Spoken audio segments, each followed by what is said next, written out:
மகனதி அடுத்த வாரத்துக்கான ப்ரிடிக்ஷன் பார்த்தலாம். விஜய் காவேரி ஆசைப்படுற மாதிரி அவங்க பிரச்சனை எல்லாமே சால்வ் ஆக போகுது. கண்டிப்பாக வெண்ணிலா எந்த ட்விஸ்ட்டும் பண்ணாமல் நல்லபடியாக அவங்க மாமா கூட போயிட்டாங்கன்னா மட்டுமே போதும். காவேரி விஜய்க்குள்ளே இருக்க பிரச்சனை எல்லாமே சால்வ் ஆயிரும். அஃப்கோர்ஸ் காவேரியோட ப்ரெக்னன்சி விஷயமும் விஜய்க்கு தெரிய ரெண்டு பேரும் ரொம்ப ஹாப்பியாகவே இருப்பாங்க. ஸோ அதுக்காக தான் ஆசைப்பட்டு ஆர்வமாக வெயிட் பண்ணிட்டு இருக்கோம்னு நினைக்கிற விகா ஃபேன்ஸ் கண்டிப்பாக நம்ம வீடியோக்கு லைக் பண்ணிக்கோங்க. காவேரி திரும்ப திரும்ப விஜய் கிட்ட கேட்டுகிட்டே இருப்பாங்க, ஒன்றும் பிரச்சனை இல்லை, வெண்ணிலாவோட மாமா வந்துருவார்ல, வெண்ணிலாவை கூட்டிகிட்டு போயிடுவார்ல அப்படின்ற மாதிரி விஜய் கிட்ட கேட்டுகிட்டே இருக்க விஜய் ப்ராமிஸாக காவேரி என்னை நம்பு, நீ நம்பலாம், இந்த டைம் எந்த விதமான சேஞ்சஸும் நடக்காது, அவங்க மாமாவே வெண்ணிலாவை அவங்க பொண்ணு மாதிரி பார்த்துக்கிறேன்னு சொல்லிட்டாரு, அதுக்கப்புறம் என்ன வேணும், பணம் கூட வேணான்னு சொல்லிட்டாரு தெரியுமா, ஸோ எந்த பிரச்சனையும் கிடையாது, எல்லா ப்ராப்ளமும் சால்வ் ஆகிடுமா, நம்புமா அப்படின்ற மாதிரி காவேரி கிட்ட சொல்லிட்டு காவேரி ஹக் பண்ணுற மாதிரி வீடியோ காலில் கிஸ்ஸும் கொடுப்பாரு. அதுக்கப்புறம் காவேரி ரொம்ப ஹாப்பியாக இருப்பாங்க. உடனே போய் என்ன பண்ணுவாங்கன்னா அவங்க அம்மா கிட்ட அந்த விஷயத்த சொல்லுவாங்க. காவேரி, அம்மா உங்ககிட்ட நான் கொஞ்சம் பேசணுமா, தனியாக பேசணும், விஜய் பற்றி தாம்மா பேசணும் அப்படின்ற மாதிரி சொல்ல, என்னடி அன்னைக்கு நான் ஏதோ ஒரு கோவத்துலேயும் அனுதாபத்துலேயும் நீ அந்த பையன் கூடயே போய் வாழு அப்படின்ற மாதிரி சொன்னதுக்கு அதவே பிடிச்சிக்கிட்டு இப்போ என்கிட்ட அதுக்காக தானே பேச போகிறேன், எனக்கு தெரியும் காவேரி நீ அதுக்காக தான் பேச போகிறன்றது அப்படின்ற மாதிரி அவங்க அம்மா சொல்ல, இல்லைம்மா நம்மளாம் விஜய் பற்றி தப்பாக நினச்சிட்டு இருக்கோமா, அவர் வெண்ணிலா பிரச்சனைக்காக தான் இவ்வளோ தூரம் அலைஞ்சிட்ருக்காரு தெரியுமா, வெண்ணிலாவை அவங்க மாமா வீட்டிலேயே கொண்டு போய் விடுறேன்னு சொல்லிட்டாரு, அவங்க மாமா விருதுநகரில் தான் இருக்காராம்மா மாமா, அவங்க மாமாவும் நாளைக்கு வரேன்னு சொல்லிட்டாங்க சென்னைக்கு, வெண்ணிலாவை கையோடு அழைச்சிட்டு போயிட்டு அவங்களே பார்த்துக்கிறதாவும் சத்தியம் கொடுத்துருக்காங்க, அதனால் எந்த பிரச்சனையும் இல்லைம்மா, எனக்கும் விஜய்க்கு இருக்க பிரச்சனை எல்லாமே நல்லபடியாக முடிஞ்சிரும், நான் அங்கேயே போய் இருந்துக்கிறேம்மா, அவர் கூடயே வாழ்கிறேன், எனக்கு அவர் இல்லாமல் இருக்க முடியாதுமா, இவ்வளோ நாளும் நீ ஏதாவது சங்கடப்படுவியோ இல்லை யாரையும் நான் கஷ்டப்படுத்திடக்கூடாது, விஜய்க்கும் எனக்கும் இருக்கிற எல்லா அன்பும் பாசமும் 4 பேத்துக்கு தெரியணும், அது போக வெண்ணிலா பிரச்சனைக்கு ஒரு முடிவு தெரியணுங்கிறதுக்காக தான் பல்ல கடிச்சிட்டு நான் இங்கே இருந்தேன், இதுக்கப்புறமும் நான் இங்கே இருக்க வேண்டிய அவசியம் இல்லைம்மா, நான் அவர் கூடயே போகிறேன், என் புருஷன் கூடயே போய் வாழ்கிறமா அப்படின்ற மாதிரி சொல்ல, உடனே சாரதா அழுகுவாங்க. நான் மட்டும் என்னடி உன்னையும் மாப்பிள்ளையும் பிரித்து வைக்கணும், என் கூடயே உன்னை வச்சுக்கணும்னு நான் ஆசைப்பட்றேன், என் பிள்ளையும் கங்கா மாதிரி குமரன் தம்பி மாதிரி சந்தோஷமாக இருக்கணும், நீங்கள் 2 பேரும் சந்தோஷமாக இருந்து குழந்தை குட்டின்னு பெற்று கொடுத்து நான் அதை வளர்க்கணும்னு எனக்கும் ஆசை இருக்காதா, நீ நம்ம குடும்பத்துக்காக ஒவ்வொன்றும் பார்த்து பண்ணபடி உன் அப்பாவுக்கு அப்புறம் அப்பா ஸ்தானத்துலேருந்து எல்லாமே பண்ணது நீ மட்டும்தான், எனக்கு அதெல்லாம் தெரியாதாடி, நீ ஒவ்வொன்றும் பண்ணதுனால தான் நம்ம இன்னைக்கு குடும்பம் எல்லாருமே நல்லபடியாக நிற்கிறோம், ஏன் உயிரோடு இருக்கிறதுக்கு காரணம் கூட நீ தான் காவேரி, அதெல்லாம் நன்றி மறந்துட்டு நான் பேசுவேனா, என் பிள்ளை எப்போவுமே நான் பெத்த பிள்ளைங்கள்லையே நீ நல்லபடியாக இருக்கணும், நீ தான் எல்லாத்துக்கும் காரணம்ன்ட்டு உன்னை தெய்வத்து ஸ்தானத்துலேருந்து நான் வச்சு பார்த்துட்ருக்கேன், உன் அப்பாவுக்கு அப்புறம் உன்னை தான் நான் முழுசாக நம்பி உன்னை கும்பிட்டுட்ருக்கேன், உனக்கு ஏதாவது நான் கெடுதல் நினைப்பேனா, நீ நல்லபடியாக அந்த தம்பி கூடயே போய் அவங்க வீட்லேயே நல்லபடியாக வாழு, அதுதாண்டி எனக்கும் முக்கியம் அப்படின்ற மாதிரி சொல்ல காவேரிக்கு ரொம்ப சந்தோஷமாக இருக்கும். காவேரி உடனே உணர்ச்சி வசப்பட்டு காவேரி ப்ரெக்னெண்ட்டாக இருக்கிறத அவங்க அம்மா கிட்ட சொல்லலான்னு, அம்மா என் வயிற்றுலையும் அப்படின்னு சொல்லி எழுப்பாங்க.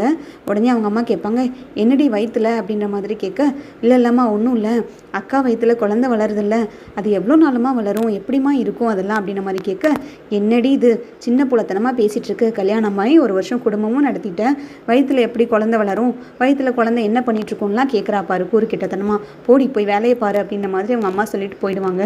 உடனே காவேரி யோசிப்பாங்க, வேண்டாம் இப்போதைக்கு அம்மாட்ட எந்த விஷயத்தையும் சொல்ல வேண்டாம், நாளைக்கு வெண்ணிலாவோட மாமா அவங்கள அழைச்சிட்டு போனதுக்கப்புறம் ஃபஸ்ட்டு நம்ம விஜய் கிட்ட சொல்லிவிட்டு விஜயும் நானும் சேர்ந்து எல்லாருக்கிட்டையும் சொல்லிக்கிறேன், அப்போ தான் அது நல்லாவும் இருக்கும், எல்லாரும் சந்தோஷப்படுற மாதிரி நல்லா நிம்மதியாகவும் நினைப்பாங்க, எங்களுக்குள்ளே இருக்க எல்லா பிரச்சனையுமே சால்வ் ஆகும், இதை முதல்ல விஜய் கிட்ட சொல்கிறது தான் உத்தமம் அப்படின்ற மாதிரி காவேரியும் பிளான் பண்ணுவாங்க.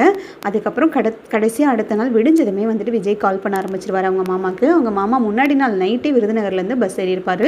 அவங்க மாமாவுக்கு ஃப்ரீக்வெண்ட்டாக கால் அடிச்சுக்கிட்டே இருப்பார், எங்கே வந்திருக்கீங்கன்ட்டு.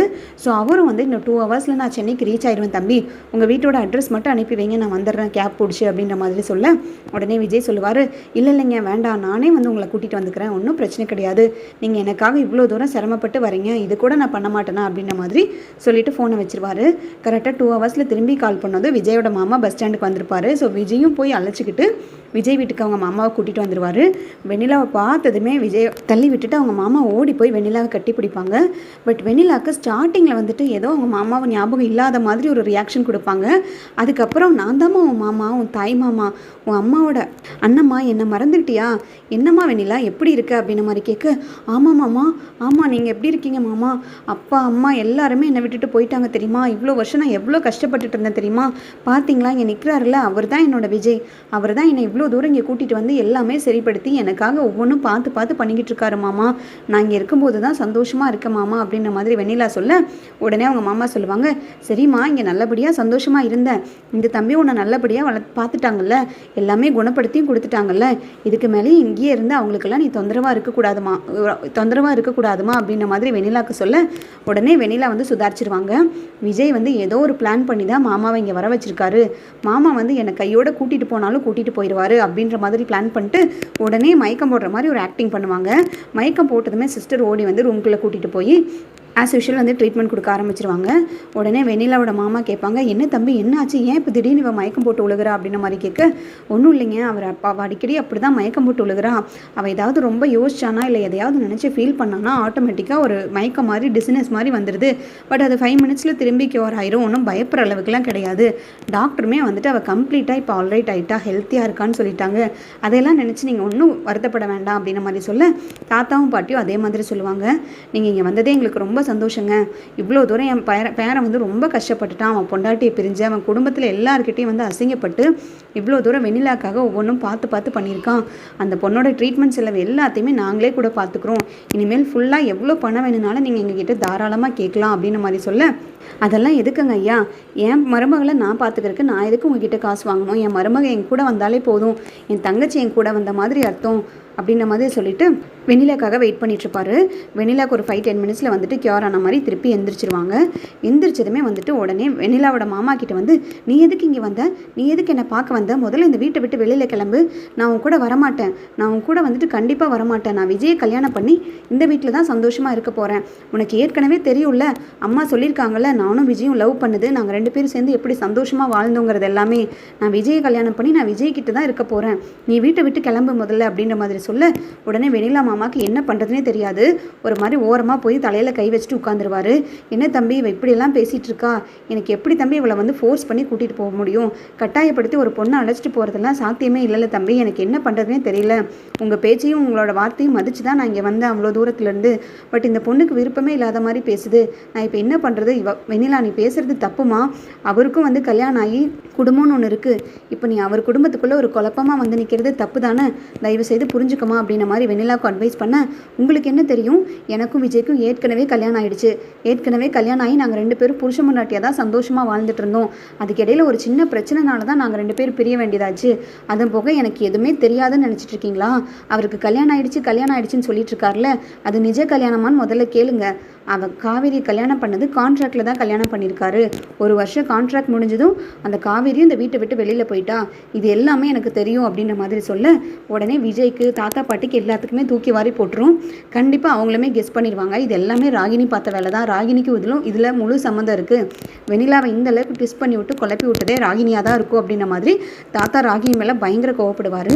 அதுக்கப்புறம் பார்த்தீங்கன்னா வெண்ணிலா சொல்லுவாங்க, நான் விஜய் விட்டு ஒரு நாள் கூட வரமாட்டேன், இப்படியே நான் வந்து ஃபோர்ஸ் பண்ணிகிட்டே இருந்தீங்கன்னா கண்டிப்பாக நான் சூசைட் பண்ணிக்குவேன், இல்லைனா போலீஸ் ஸ்டேஷனில் போய் நான் கம்ப்ளைண்ட் பண்ணிடுவேன், யாரெல்லாம் என்னை டிஸ்டர்ப் பண்ணுறாங்களோ என்னை தொந்தரவு பண்ணுறாங்களோ நான் அவங்க மேலே எல்லாத்து மேலேயும் நான் கம்ப்ளைண்ட் பண்ண போகிறேன் அப்படின்ற மாதிரி பேச, உடனே வெண்ணிலாவோட மாமாவுக்கு டென்ஷன் ஆயிடும். இங்கே பாருமா, இப்படி கொஞ்சம் கூட நியாயம் இல்லாமல் பேசுகிறது ரொம்ப தப்பு, நாங்கள் என்ன உன்னை அப்படியே வளர்த்தோம், இப்படி சுயநலவாதியாக பேசிக்கிட்டு இருக்க, உன்ன மாதிரி தான் ஒரு பொண்ணு 1 வருஷமாக குடும்பம் நடத்தி அங்கே தனிமையில் போய் அவங்க அம்மா வீட்டில் வாழ்ந்துட்டுருக்கா, அந்த பொண்ணு நீ ஒரு நிமிஷமாவது நினச்சி பார்த்தியா, என்ன கான்ட்ராக்டில் கல்யாணம் பண்ணாங்கங்கிற, அந்த மாதிரிலாம் எதுவும் கிடையாது, இவர் சொல்கிறத பார்த்தா அந்த பொண்ணு மேலே இவர் உயிரியே வச்சுருக்காரு, அதே மாதிரி அந்த பொண்ணுமே இவர் மேலே உயிரியே வச்சுருக்காங்க, 2 பேரும் உனக்காக மட்டும்தான் பிரிஞ்சு வாழ்ந்துட்டுருக்காங்க, ஸோ அவங்க 2 பேத்துக்குள்ளே இடையூறாக இருக்கிறதுக்கு நீ யாருமே கிடையாது வெண்ணிலா, உனக்கும் இவருக்கும் எந்த சம்மந்தமே கிடையாது, எப்பயோ ஒரு காலத்தில் நடந்ததெல்லாம் நினச்சி இப்போ நீ வந்து திருப்பி விஜய் வேணும்னு கேட்குறது சராசரி மனுஷ வாழ்க்கைக்கெல்லாம் ஒத்து வராது, எந்த ஊர்லமா இந்த மாதிரி கூத்தெல்லாம் நடக்கும், ஏற்கனவே கல்யாணம் ஆகிற ஒருத்தர்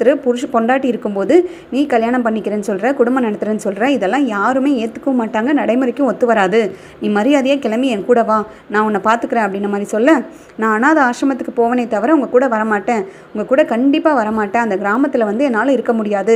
என்றைக்கு நான் விஜய் வீட்டுக்கு எப்போ வந்தனோ அன்னைக்கே வந்துட்டு நான் இவர் கூட பொண்டாட்டியாக வாழ ஆரம்பிச்சிட்டேன். நான் உங்கள் பொண்டாட்டியாக தானே வாழ்ந்திருக்கேன் அப்படின்ற மாதிரி விஜய் கேட்க, நான் பொண்டாட்டியாக வாழ்ந்தேன்னு சொல்கிறது சும்மா வாய் வார்த்தைக்கு மட்டும் சொல்லலை. நானும் விஜய் எவ்வளவோ தடவை சேர்ந்து இருந்திருக்கோம். அதெல்லாம் மற்றவங்ககிட்ட நான் சொல்லியிருக்கேன் நான் விஜய் அப்படின்ற மாதிரி வெண்ணிலா கேட்க, உடனே தாத்தா பாட்டிக்கு எல்லாத்துக்குமே அப்படியே தூக்கி வாரி போட்டுரும். வெண்ணிலாவோட மாமாவுக்கு ஒரு மாதிரி கதிகலங்கி நின்றுவார். என்ன பேசிக்கிட்டு இருக்க, ஏதோ ஒன்று தெரியாமல் உளறிக்கிட்டு இருக்காத, இப்படிலாம் பேசுறதுக்கான அர்த்தம் என்னன்னு தெரியுமா? இப்படி பழி போடுறது, ஒரு ஆம்பளை மேலே பழி போடுறதுலாம் தப்பு வெண்ணிலா அப்படின்ற மாதிரி சொல்ல, உங்களுக்கு என்ன தெரியும், நாங்கள் 2 பேரும் லவ் பண்ண சமயத்தில் இது எல்லாமே எங்களுக்குள்ளே நடந்திருக்கு. அதுக்கப்புறம் தான் அவங்க மாமானால தான் வந்துட்டு இவ்வளோ தூரம் பிரச்சனையாச்சு. எங்கள் அம்மா அப்பாவை கொலை பண்ணதும் இவங்க மாமா தான். அவரை மாமான்னு சொல்லி அவ்வளோ அன்பு வச்சுருந்தேன். இவரோட சித்தப்பா இந்த சித்தப்பானால தான் இந்த நிலைமைக்கு நம்ம வந்திருக்கோம் தெரியுமா? என் அப்பா அம்மாவை கொலை பண்ணதும் இவரோட சித்தப்பா தான். அவர் நான் ரொம்ப நல்லவர்னு நினச்சி நம்பினேன். அவர் இந்த இடத்துலேருந்து என்னை கூட்டிகிட்டு போகும்போது கூட நம்பி தான் போனேன். சரி நம்மளுக்கு எந்த பிரச்சனையும் வராது இவர்னாலன்னு. பட் எங்களை கூட்டிகிட்டு போய் கவுத்தி விட்டு என் அப்பா அம்மாவை சாகடிச்சு எல்லாத்துக்கும் இந்த அளவுக்கு நான் தலையில நம்ம குடும்பமே மாறி நிற்கிறதுக்கு காரணமே இவரும் இவங்க குடும்பம் தான். அதனால் நான் இங்கே தான் இருக்கிறது தான் சரி. நான் இவரை விட்டு கண்டிப்பாக எங்கேயும் வரமாட்டேன். என் வாழ்க்கையில் எல்லாத்தையுமே இழந்தது விஜய்க்காக மட்டும்தான். ஸோ விஜய் கண்டிப்பாக எனக்கு வேணும். விஜய் அடையாமல் நான் விடவே மாட்டேன். என்னோட விஜயை நான் யாருக்கும் விட்டு கொடுக்கவே மாட்டேன் அப்படின்ற மாதிரி வெண்ணிலா பேசிகிட்டே இருக்க, விஜய்க்கு ஒரு மாதிரி ரொம்ப டென்ஷன் ஆகி விஜய்க்கு மயக்க வர மாதிரி ஆகிடும். என்ன தாத்தா இது, நானும் எல்லா பிரச்சனையும் முடிஞ்சிருச்சு, காவேரி நானும் ஒன்று சேர போகிறேன்னு பார்த்தா இவ பேசுகிறதெல்லாம் கண்டிப்பாக ஏற்றுக்கவே முடியல. இவ பேசுகிறது அத்தனையும் போய் தாத்தா. நானும் இவ்வளோ சந்தோஷமாலாம் இருந்தது கிடையாது. லவ் பண்ணது உண்மைதான், எல்லாரும் மாதிரி லவ் பண்ணது, சாதாரணமாக பேசி பழகுனது எல்லாமே உண்மைதான். ஆனால் இவ பழி போடுற மாதிரி நான் எந்த தப்பும் பண்ணல தாத்தா. எனக்கு என்னை பற்றி தெரியும்ல உங்களுக்கு அப்படின்ன மாதிரி கேட்க, உடனே தாத்தாவும் பாட்டி சொல்லுவாங்க, நாங்கள் வளர்த்த பையனை பற்றி எங்களுக்கு தெரியாதா? எங்கள் பையனை வந்து என்ன தப்பு பண்ணுவான் என்ன தப்பு பண்ண மாட்டான்னு கூட எங்களுக்கு தெரியாத அளவுக்கு நாங்கள் முட்டாள் கிடையாது. இவ ஏதோ வந்து சூழ்ச்சி பண்ணுறதுக்கு வேண்டி இப்படிலாம் பேசிக்கிட்டு இருக்கான்னு நல்லாவே தெரியுது. இதுக்கு பின்னாடி யாரோ இருந்து இவளுக்கு கீ கொடுத்துட்ருக்காங்க. இங்கே பாரு வெண்ணிலா, நீ செய்கிறதோ நீ யோசிக்கிறதோ எதுவுமே நடக்காது. நீ இந்த வீட்டிலேருந்து போகிறது உறுதி. காவேரி தான் இந்த வீட்டோட மருமக, அதை மறந்துடாத அப்படின்ற மாதிரி பாட்டி சொல்ல, உடனே விஜய் சொல்லுவார், இது எல்லாத்துக்கும் காரணம் காவேரி தானே. காவேரி நம்ம இங்கே வர வைக்கிறேன். காவேரிக்கும் எனக்கும் எந்த தொடர்பும் இல்லை. நாங்கள் 2 பேரும் புருஷ பொண்டாட்டியே இல்லைன்னு இவ சொல்கிறக்கு இவ யார்? என் பொண்டாட்டியை நான் இங்கே வர வைக்கிறேன். என் பொண்டாட்டி வந்து இங்கே இருந்ததுக்கு அப்புறம் தான் இவளுக்கு தெரியும் அவள் எனக்கு எவ்வளோ முக்கியம், நானும் அவளும் எவ்வளோ சந்தோஷமாக வாழ்ந்துட்டு இருந்தோன்னு. காவேரியை முதல்ல இங்கே வர வச்சு அவள் வாயாலேயே எல்லாத்தையும் எக்ஸ்பிளைன் பண்ண வைக்கிறேன். அப்போ தான் உனக்கு புரியும் வெண்ணிலா, காவேரி இந்த வீட்டை விட்டு அனுப்புனது ஏன் தப்பு தான். முதல்ல இந்த வீட்டை விட்டு அனுப்புனதுக்கு காரணமே நீ தான். அதனால் என் காவேரி இங்கே வந்ததுக்கப்புறம் நீயே புரிஞ்சுக்குவேன் எங்கள் 2 பேத்துக்குள்ளே இருக்க அன்பு என்னங்கிறது. அதுக்கப்புறம் நீயே இந்த வீட்டில் ஒரு நாள் கூட இருக்க மாட்டேன். என்னையும் காவேரி நீ எப்படி ஒரு புருஷ பொண்டாட்டியாக பார்த்ததுக்கப்புறமும் டிஸ்டர்ப் பண்ணிட்டு இருப்பியா அப்படின்ற மாதிரி கேட்க, நான் எதுக்குங்க உங்களையும் காவேரி வந்துட்டு உள்ளே விடணும்? காவேரி இந்த வீட்டுக்குள்ளே அடி எடுத்து கூட வைக்கக்கூடாது. இது என் வீடு, என் புருஷனோட வீடு. நான் கல்யாணம் பண்ணி சந்தோஷமாக விஜய் கூட வாழ்ந்துட்டுருக்கேன். அதை யாராவது கெடுக்கணும்னு நினச்சி உள்ளே வந்தாங்க, அவங்கள கொலை பண்ண கூட தயங்க மாட்டேன் அப்படின்ற மாதிரி வெண்ணிலா சொன்னதை கேட்டு விஜய் அப்படியே ரொம்ப ஷாக் ஆகிடுவார். உடனே விஜய் வந்து வெண்ணிலாவோட மாமா கிட்ட போய் சொல்லுவார், என்னங்க இதெல்லாம் இப்படியெல்லாம் பேசுகிறா, வெண்ணிலா இப்படியெல்லாம் பிஹேவ் பண்ணி நான் பார்த்ததும் கிடையாது. இவளை நம்பி தானே என் வீட்டுக்குள்ளே விட்டேன்.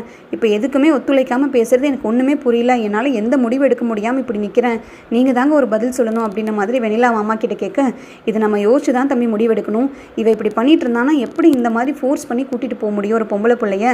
4 பேர் என்ன சொல்லுவாங்க? இப்படி ஊருக்குள்ளேயே அசிங்கமாக தானே பேசுவாங்க தம்பி. இதை நம்ம பொறுமையாக தான் முடிவெடுத்தாகணும். எனக்கு கொஞ்சம் டைம் கொடுங்க அப்படின்ற மாதிரி வெண்ணிலாவோட மாமாவும் கேட்பாங்க.